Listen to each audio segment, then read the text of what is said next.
5 minutes అన్నారు కదా, అయిపోయింది. ఫిష్ కుక్ అయిందో లేదో ఒకసారి చూద్దాం.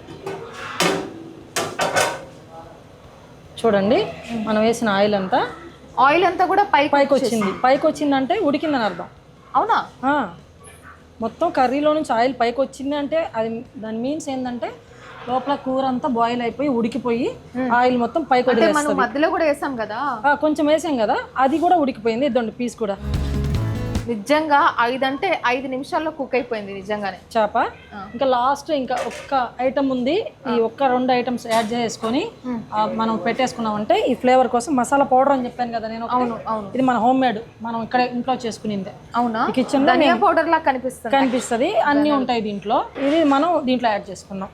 సో బేసిక్లీ సీక్రెట్ పౌడర్ లో నేను అబ్జర్వ్ చేసింది ధనియాలు గ్రైండ్ చేస్తున్నారు అని అనిపిస్తుంది. దాంట్లో చాలా యాడ్ చేసుకొని మనం వేరే కూడా దీనికి సరిపడా అంటే ఇప్పుడు నేను ఒక 3-4 టైమ్స్ వేసాను హ్యాండ్తో. అంటే టేబుల్ స్పూన్తో 4 టేబుల్ స్పూన్స్ ఆఫ్ పౌడర్. ఇది వేసిన తర్వాత కూడా చూడండి, గంటని పైన తిప్పాలి, కింద అసలు లోపలికి టచ్ చేయకూడదు. ప్లస్ దాంట్లో లాస్ట్ కొంచెం కొత్తిమీర యాడ్ చేస్తున్నాను. ఓకే, దీంతో ఫినిష్ అయిపోయింది. కొత్తిమీర కూడా ఎక్కువ వేయకూడదు. మీరు దీంట్లో చూడండి, ఏది ఎక్స్ట్రా పడలేదు. ఎక్కువ కరివేపాకు కానీ ఎక్కువ పచ్చిమిర్చి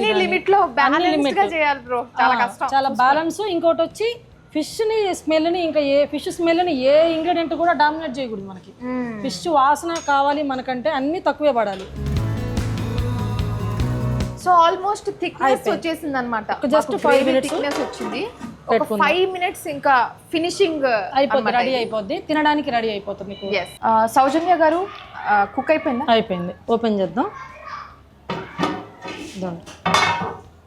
ఆయిల్ అంతా కూడా నిజంగా మొత్తం పైకి వచ్చేస్తుంది. ఇదండి కుండ ఇంకా కొంచెంసేపు ఆపేసిన తర్వాత మళ్ళీ ఎక్కువ వచ్చేస్తుంది. ఇదండి ఫిష్ పీస్ తీసి చూపిస్తాను. ఇంకా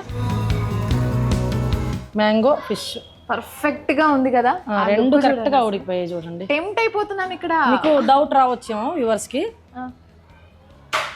ప్రెస్ చేస్తే ఇంకా కట్ అయిపోద్ది. కుక్ అయిపోయింది ఫిష్ కూడా. ఇంకా ఇంతకంటే ఓవర్ కుక్ అవ్వకూడదు, ఎందుకంటే కుండలో హీట్ ఉంటుంది. ఆపేసిన తర్వాత కూడా ఇది ఒక దగ్గర 15 minutes బాయిల్ అయితేనే ఉంటుంది ఇందులో.